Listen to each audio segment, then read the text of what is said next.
Well, another busy midweek beckons in the EFL Championship because it's match day 32 and the battles at the top and the bottom of the table are getting a little bit tighter now, aren't they? We've had a thrilling weekend of action with lots of big score lines, but today we're going to look ahead and preview all 12 games across Tuesday and Wednesday this week, give our score predictions and the reasons why, and I'll encourage you to do the same in the comments below. Give me your predictions for match day 32, and if you beat or match my overall score, you'll get a shout out in the next recap, which will be on Thursday evening, looking ahead to the weekend fixtures for match day 33. But for now, before we go and look ahead to midweek, we've got to have a look back at the weekend. A very frustrating one for me, it must be said. No perfect scores, and I missed out on so many by the odd goal. One goal out with Preston, with Leeds. One goal out with Coventry. Just went one goal too low with Ipswich v West Brom. And that was the story of the match day. I just went slightly under with my goal predictions for most matches. But I did get 6 correct outcomes and 6 points. But as a result of missing out on those perfect scores, especially when there were a few bankers in there, it did mean that I lost out to a lot of you this match day. There's a load of you who have either beat or matched my score, so let me give you all a quick shout out. Simon, Mitchell and W and G all level with me on 6. Simon, 6 correct outcomes like me. The other 2, 1 correct score. Daniel on 7, also 1 correct score. Peter and Brian on 8, also 1 correct score. The same for both Chris and Theo, but they got 9 overall due to more correct outcomes. Then we move into the top 5 in double figures. 3 of you tied on 11 points. Isaac and BBK, you got 2 scores each that were perfect. Steve, you managed to get 3, only 2 other correct outcomes. The runner-up is Lewis on 12, who's had another very good week. 2 perfect scores for you. And then the matchday winner, despite not having the Friday night game, was Tony on 13 points. 3 correct scores from 11 matches and a wonderful effort overall. So let's move on with that out the way to match day 32, where hopefully I can move back up the table and do a bit better again. Need some perfect scores, so let's start with the 7 games on Tuesday night, beginning with, well, a bit of a strange game for both managers and both sets of fans here, because it's long-time Blackburn manager Tony Mowbray in charge of Birmingham City against John Eustace's Blackburn for the first time, who was the Birmingham City manager at the start of this season. So a bit of a weird one for the 2 dugouts, but either way, this is a huge game at the bottom of the table. Blackburn got a win with John Eustace watching on, 3-1 at home to Stoke City at the weekend. Tyrese Dolan and Sammy Schmodic showing that individual quality. And with Blackburn, it is about taking chances. They had some great ones, they took them. And to be fair, they probably just about deserved to win the game, but they gave up a lot of the ball, played a bit more on the counter, and probably some of the facets we saw from them under Mowbray and at times early in Thomason's spell. But for Blackburn, it's all about taking chances. It's all about being solid defensively. No clean sheet for a long time. They still conceded again, albeit Rotherham's 3 against means they're not the worst defence in the league anymore. Whereas for Birmingham, well, it's a problem with scoring at the other end, isn't it? 3 without a goal in all competitions, a 2-0 defeat at Sheffield Wednesday on Friday, and a pretty average performance if we're being honest. Yes, you can look at the stats and say they had 25 shots, but there was a lot of desperation towards the end. There was going from distance, there were shots being blocked from miles out, there were corners where they were having half chances, but didn't turn their dominance into opportunities and were a little bit poor on the break against the counter-attack. So it doesn't bode well. Birmingham haven't had that bounce we expected from Mowbray and are now, of course, only 3 points clear, albeit with 1 game in hand. So this game's going to be a very important one. Of course, both managers will know a great deal of their opposition squads and be able to set up in a way that can deal with that. And prior to the last 3 games, Birmingham had been scoring goals in the early Mowbray games. So I'm going to go for goals galore at both ends. You can't trust either of these teams to keep a clean sheet at a minute. But I'm not going to be splitting them here. I'm going to stick for a thrilling draw. And I'm going to go for 2 goals apiece on Tuesday night. I know it's behind the red button. Probably the game I'd want to watch of the 7 this Tuesday. Next up, we move on to the side who beat Birmingham on Friday night as Sheffield Wednesday travelled to leaders Leicester City. Leicester did the job again. They weren't at their brilliant best away at Watford, but they did manage to get a couple of goals up, albeit they'll probably be frustrated. Then they made harder work of it than they should have. Watford ended up having quite a number of efforts towards the end. Defensively, they saw the game out. They were solid enough. And that bodes pretty well for them when they're not playing well. Against a Sheffield Wednesday side who I thought were done after the last couple of games again, letting in 4 in the cup and at Huddersfield, which was such a big blow. To bounce back and do that well, you've got to be fair, Ugbo has proven a good signing. It's the firepower they've been missing a lot of this year. And while we mentioned how many efforts Birmingham had, they were restricting them with a good shape, which meant they were going from distance. And if they don't keep going in, and crucially, if they can be solid from set pieces, something they weren't at times against Huddersfield, then they have got a chance of Wednesday. They've still got a few players who can threaten on the break, and of course, Paveda got an assist at the weekend, so some of those new signings making a bit of an impact. But overall, it was against a poor Birmingham team, but it was a crucial win. And now just 5 points from safety, but even 6 or 7 points off 19th and 18th, which is really dragging other teams back into it. For this game, though, look, we've seen what's happened when Sheffield Wednesday have played good sides away from home. When they let in one early, they normally capitulate, and Leicester have just got so much quality. I'm going to go for them to win comfortably by 3-0. Let's move on to another big game just outside those playoff places. It's 9th v 11th, and it's Norwich City versus Watford. Watford actually put up a better effort against Leicester than I think many people were expecting. They have had a few tough games in succession with the Southampton Cup game before it, but it is no win in 6 now. It is a real struggle for goals at the minute, and that was part of the problem against Leicester as well. They got into decent attacking positions, they got a number of set pieces, but just not creating those gilt-edged chances and not able to take the odd ones they do get. They've only scored 3 in their last 6 in all competitions. Norwich City are awful defensively most of the time. But again, going forward, they've got a real threat. They scored 2 at Anfield, they beat Coventry, and away at QPR, yes, they were pegged back late on again. Yes, the defensive frailties were exposed, but they always create opportunities. Had a number of set pieces, have a threat going forward, and Josh Sargent basically scores a goal a game when he's fit. So for this one, I do feel Norwich will be on the front foot, and their home form recently, you see the Coventry and West Brom games against other teams up in that playoff race. They've been excellent and they've been able to get the wins. So I'm just edging towards them as a result of that. I wouldn't be shocked if this was a draw, either 1-1 or 2-2, but I'm going to edge on the side of Norwich by 2-1. Just think they're going to have too much in front of goal. I think they'll create a similar number of chances, but I bank on Norwich to take them more. Let's move on to Rotherham United versus Hull City. A disappointing weekend for both, but particularly for the visitors Hull. They lost 1-0 at home to Swansea after conceding that early goal. They weren't great though, Hull. They didn't create a number of chances. They kept the ball pretty well. And while they did have one glorious chance, they didn't really put a lot of pressure on in terms of set pieces, in terms of total efforts on goal. And only had 3 on target in the whole match against a Swansea side that have been pretty poor at the back in recent weeks. And it has been the story for Hull, hasn't it? They scored 1 a game in the last 5 and then none in that one. They're definitely starting to lose a bit of that attacking edge. For Rotherham, no, similar problem, but they're conceding a lot more. 3-0 away at Leeds this time. It's a horrible run of fixtures, isn't it? Point against Borough, but then Southampton, Leeds, and now Hull. It's really looking difficult for them at the bottom. They're not picking up points. They're not pushing on. And I hate to say it, but they're not going to survive this year. There just isn't an opportunity the way they're playing. Even the odd points they have picked up, they've been grinding them out. They've not been able to get on top in a game. They've not really had big spells without pressure in matches. And again, Leeds were dominant pretty much from start to finish at the weekend. So difficult for Rotherham. You can see them picking up the odd point here and there. But with both teams not really scoring, with neither team really looking that inspiring, I'm going to go for Hull to nick it 1-0 and stay in the playoff race, which at the moment is the most important thing for them.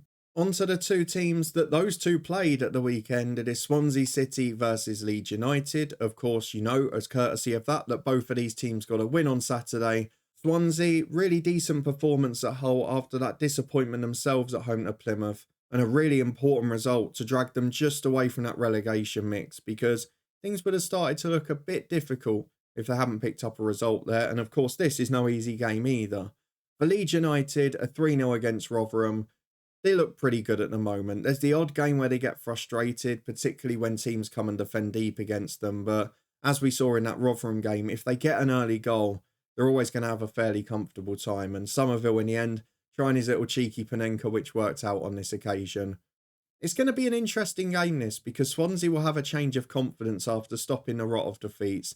Leeds are absolutely flying, and of course, It's starting to look like a battle between them and Southampton for second now, with Ipswich dropping away slightly.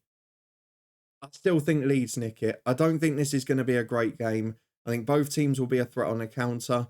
My worry is if Swansea are playing out from the back a bit, when they get caught, Leeds are so good on the counter-attack. And as a result of that, I'm going to go for them to edge one.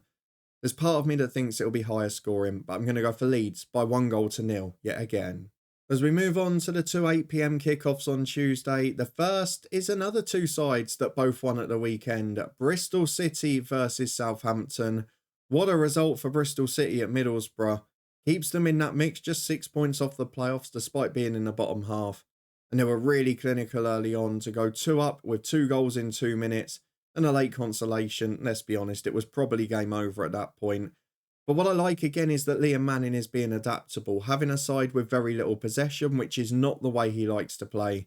He's adapting to his squad, but when they got forward, they created good opportunities. They still have their moments at the back, and you're going to have the odd game where they disappoint you.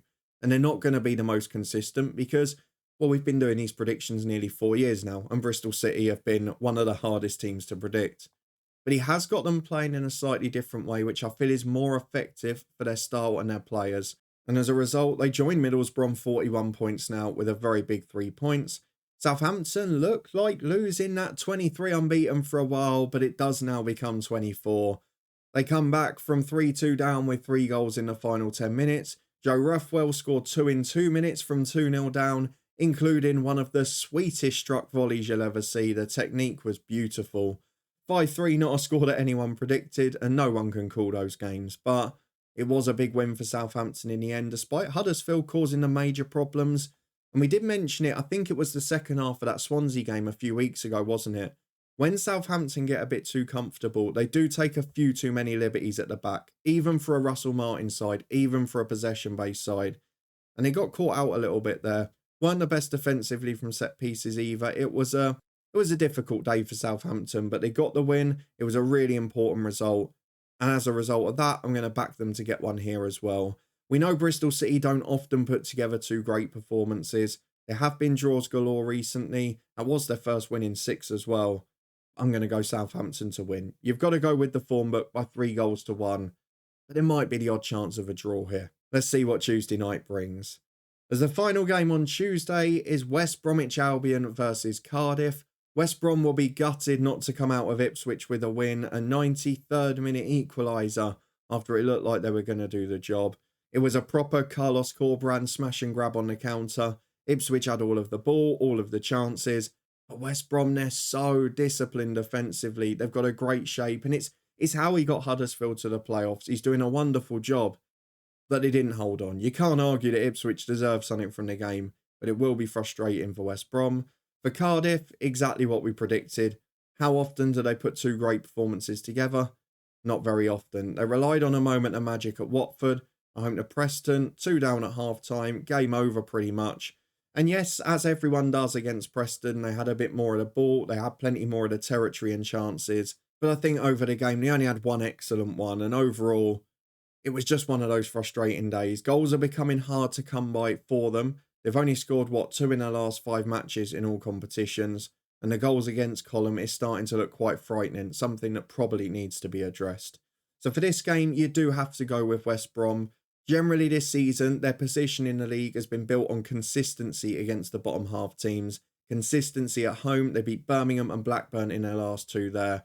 So I'm going to go for them to win at home again, and I'm going to go comfortably by 2-0. On to the 5 games on Wednesday night, and we start with Huddersfield Town versus Sunderland. Both scored 3 goals at the weekend, but will be in slightly different form after that, because Huddersfield also managed to concede 5 against Southampton and throw away a 2-goal lead twice.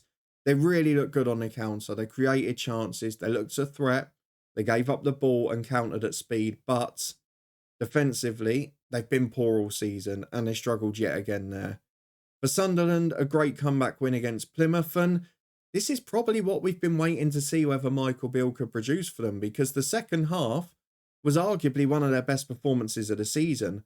Yes, there is still an element of doubt where they didn't create a number of clear-cut chances. They're quite often reliant on shots from the edge of the box or individual moments of magic. We saw Jack Clark and Joe Bellingham do that at the weekend.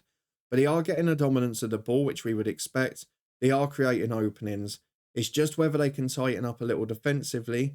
More importantly, whether they can carve teams open and create glorious openings. But to be fair, they showed many signs of the hallmarks that made them a great team under Tony Mowbray last year, which was really bold on the counter-attack, really aggressive, running at defenders.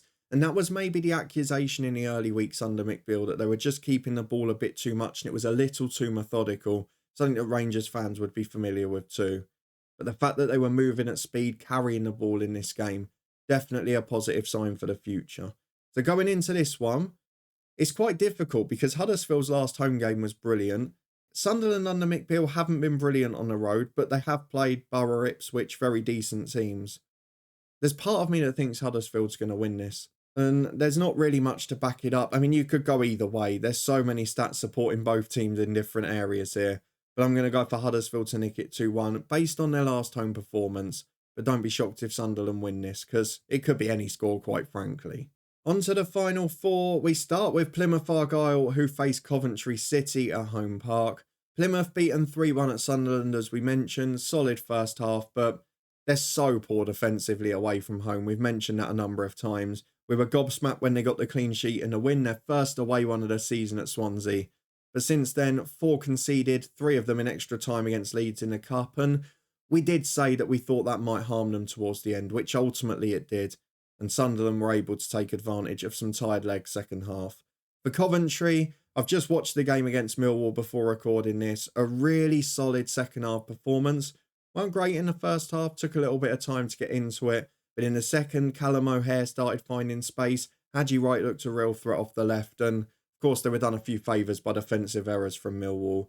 We've seen it so often with Coventry this year. They're a fit team. And that means that in the second half of games, they're irresistible. Second most goals scored in the second half, I think, after Leicester this season. They really are starting to look like those playoff contenders again. We said just give it time early in the season. Mark Robins will have them up there. And he certainly will. But this game, I'm a little bit worried about because Plymouth generally at home are a very entertaining watch. They score goals, they concede plenty too. But the last couple haven't been quite so bad on that front. They were good against Cardiff. They weren't quite as open. I mean, there's every argument to suggest this could be 3-3, 4-2, either way. You just don't know. But because I haven't predicted one today, I'm going to sit on the fence with my only prediction for this match day of the Championship's favourite scoreline of 1-1. I feel there'll be more goals in it, but it's the only game I could see a clear argument for a draw, and I wanted to make sure that I got this scoreline in. So 1-1 at home park. As we move on to the team that never dominates a game, it is Preston North End versus Middlesbrough. Preston win 2-0 at Cardiff with 3 shots in the whole match. I mean, that sums up their season. It really does. You've got to give credit defensively to Ryan Lowe because they're disciplined. They're incredibly cautious and they're incredibly well built that way. They're good defensively from set pieces at times, but God, they're awful to watch. I've just got to be honest here. A really good win. They stay in that playoff mix. And you've got to be fair on the other side as well. He's competing against bigger money squads, against bigger budgets, and he's got them up there. So by whichever means he's done it, fair play. He's ticking the box, but not a thrilling game to watch again and didn't dominate, which has often meant in the past they've struggled in 3-game weeks because they've then been chasing the ball a lot. But we'll see how it pans out against a Middlesbrough side that are really struggling with confidence at the minute. After that first leg win against Chelsea and then the Millwall away win, it's been 4 without a win. Very disappointing defensively at times. Again, 2 in 2 minutes against Bristol City. And it has been a bit of a hallmark this season of just giving away sloppy goals. They've really missed the goal threats they've had last year and they've never truly replaced them. And of course, we mentioned the blow last week, losing another striker with a knock. And of course, we mentioned last week the lack of ruthlessness with the likes of Greenwood, who came off in that game, was replaced by a goal scorer. Does surprise me a little that Riley McGree's not starting more often because he was a key component last year in terms of his creativity. But for this game, I feel it's going to be low scoring. I have to go against the grain because quite often I've done it. I did it with the Preston win at Cardiff. When a team's quite out of form, they normally go and pick up the win where you don't expect it. It is the Championship after all. So I'm going to go for Borough to win at Preston by 1-0 because Borough may force Preston to try and take the ascendancy and I'm not sure they're going to be able to do it. So 1-0 to the visitors, but for me, 0-0 or 1-0 either way. The penultimate game is Stoke City versus QPR. A huge game at the bottom. If QPR beat Stoke, they will be above them in the table, and Steven Schumacher will continue to come under pressure this early in his tenure. 4 defeats in a row, 13 goals conceded, and at Blackburn, well, wasn't the best defensive effort, let's put it that way. And it is a bit of a problem for Stoke. They're having more of the ball. They're actually getting into decent positions, and they have had dominance of some games, but the problem that we saw yet again against Blackburn is every time the opposition get the ball, they look like scoring. They're carved open so easily. They're incredibly porous through the middle of the pitch. They're carved in wide areas too. I mean, it's not a good combination, is it? And I know that the Plymouth side were incredibly open, but they had a threat going forward. And this Stoke side at the moment is far from it. 29 goals, one of the lowest scorers in the division. For QPR, a very different problem, to be fair. Scoring 2 in 3 of the last 4 games, but can't keep them out at the other end. They'll probably be happy from 2-1 down that they got a point against Norwich in the end, because keeps the minute going into this one. And it was a pretty even game. It was a pretty fair result, but I mentioned it before. Cifuentes is just starting to adapt his style a little. We're seeing QPR have less possession and play a bit more to their young attacking player strengths, which will help them for this season at the very least. If they stay up, I think we'll see a big revolution of their squad next year. So for this one, I think it's going to be a tight game. But Stoke are really struggling at the minute. You find it hard to back them. They do randomly pop up with the odd week where they just turn into the best side in the world for 3 games and then disappear again. But in this one, I'm going to back QPR. I think on the counter, they'll open Stoke up and they'll nick it by 2-1. But I think this will be a game decided by mistakes. And the final game at 8 PM on Wednesday night is Millwall versus Ipswich Town. Ipswich nicked that late draw against West Brom, which you have to say was deserved on the balance of play. But we mentioned this for a long time. Ipswich defensively, just not quite good enough at the moment. And that's why ultimately of that top 4, they will probably end up in 4th. But let's be fair here. Based on the start of the season, they're overachieving massively. They're competing with the 3 clubs that came down from the Premier League with parachute payments. They've done a remarkable job. There has been a little bit of a hangover from the cup defeat. And of course, the Preston game was really disappointing. But they fought back. They got a point against West Brom. And that can be a platform for them to build again. Whereas for Millwall, a bright half an hour actually against Coventry. They started really well in that game. Gave up 1 great chance, but had 2 or 3 of their own. Looked a threat from the long throw. Looked a real threat with 2 quick strikers playing on the counter on a big pitch. Obafemi can be a great signing once he gets up to speed at this level. But they're just so open defensively. And it's the thing you notice with the Stokes, the Millwalls, Huddersfield at times this season. We've mentioned it with the bottom 3 before as well. Is when you make one mistake, your whole world crumbles and you start letting in 2 or 3 in quick succession. And that was what happened to Millwall. Mistake from Tanganga to give away the penalty. Then the keeper lets one in at his near post that he should really get a stronger hand to. And after that, Coventry could have had a couple more. They were dominant from that point forward. So a really frustrating day for Millwall. And Joe Edwards, another man under a lot of pressure. They've not picked up after Gary Rowett left. They're on 33 points and only 4 clear at the dotted line. And if QPR beat Stoke City in the game we just predicted, they could be very tight to the relegation zone after this game. There was a huge part of me that wanted to go for a draw here and chuck in another 1-1. But I think I'm going to go for Ipswich to edge it because Millwall looked vulnerable to the counter. Ipswich are incredibly good at that away from home. What do I go for? 1-1 or 2-1 Ipswich? I'm going to go for the visitors. We'll stick with the form book of the season and go for Ipswich Town to win it by 2-1. I'll have to replay that clip when it's inevitably a 1-1 draw now, won't I? But with that out of the way, let's have a quick recap of what we've gone for in matchday 32. Yet again, my top goal scorers of the week are both Southampton and Leicester with 3 apiece, both of them to win in the top 2.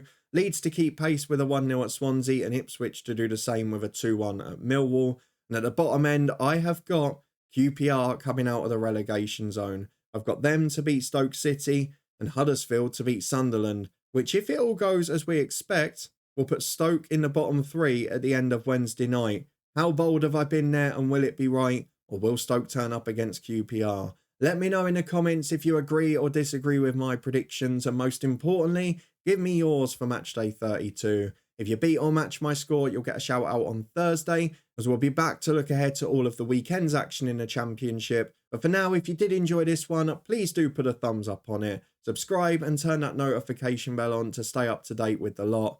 Thank you very much for watching. Your support and your comments, as always, regularly appreciated. and I'll see you back here on Thursday for match day 33.